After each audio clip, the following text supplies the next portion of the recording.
চূড়ান্তভাবে এই মামলাটা সন্দেহাতীতভাবে প্রমাণ হয়, তাহলে প্রিন্স মামুনের লাইফ ইমপ্রিজনমেন্ট এবং ডেথ পেনাল্টি, যেটা মৃত্যুদণ্ড এবং যাবজ্জীবন হওয়ার সুযোগ আছে বা সম্ভাবনা আছে। প্রিন্স মামুন আর লাইলা আক্তার ফরহাদের মধ্যে 2023 সালে একটা হত্যা চেষ্টা মামলা হয়েছিল। সর্বপ্রথম যে মামলাটা হয়, এই হত্যা চেষ্টা মামলা চলমান অবস্থায় বিগত আপনার 4/6/2024 সালে প্রিন্স মামুন লাইলার যে ক্যান্টনমেন্টের বাসায় বসত বাসা এখানে যাওয়ার পরে হচ্ছে এই মামলাটা উঠায় নেওয়ার জন্য হুমকি দামকি দেওয়ার পরে এক পর্যায়ে তারা লাইলা এই মামলাটা উঠাইতে অপারগতা প্রকাশ করে যে এটা একটা ডিসপিউটেড ম্যাটার, এটা ডিসাইডেড বাই কোর্ট, এটা যা কিছু সিদ্ধান্ত হবে কোর্ট থেকে হবে, আমি হচ্ছে এই মামলাটা এভাবে ফোর্স করতে আপনি পারেন না মামলা উঠায় নেওয়ার জন্য।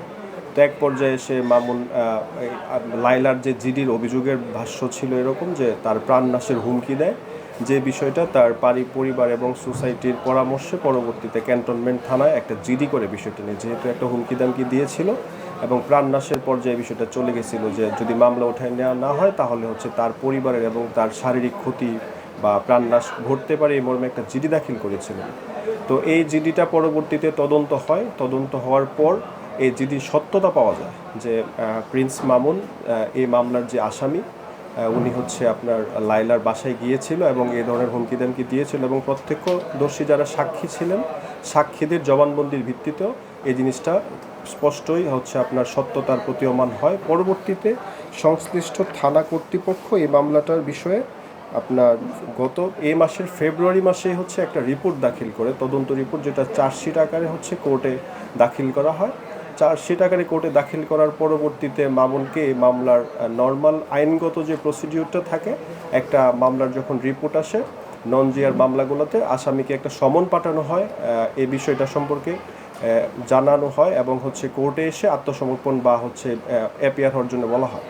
তো এই সমনটা পাওয়ার পর অথবা মামুন এই সমনটা স্কিপ করেছে, যে মর্মে পরবর্তীতে কোর্ট আসামিকে কোর্টে হাজির করতে একটা ওয়ারেন্ট ইস্যু করে। এই ওয়ারেন্ট মূলেই ভাটারা থানা পুলিশ প্রিন্স মামুনকে আজকে অ্যারেস্ট করে থানায় কোর্টে উপস্থিত করেছে। লাইলা আক্তার ফরহাদের পক্ষে 3টা মামলা ডিল করছি। একটা হচ্ছে আপনারা জানেন যেটা সবচেয়ে বেশি আলোচিত মামলা ছিল বিয়ের প্রলোভনে যে ধর্ষণের মামলাটা। এই মামলাটা ইতিমধ্যে আপনার চার্জ গঠন হয়েছে, অভিযোগ গঠন হওয়ার পরে মামলাটা সাক্ষীর পর্যায়ে চলে আসে, এখন এটা বিচারিক আদালতে বিচার চলছে। আর আরেকটা মামলা ভেরি রিসেন্ট, যে মে মাসে হচ্ছে মামুন লাইলার বাসায় ঢুকে অনাধিকার প্রবেশ করে খুব অশ্লীলভাবেই তাকে হুমকি দামকি, গালিগালাজ, ফিজিক্যালি অ্যাসল্ট এবং শারীরিকভাবে নির্যাতন করে তাকে হত্যা চেষ্টা করেছে।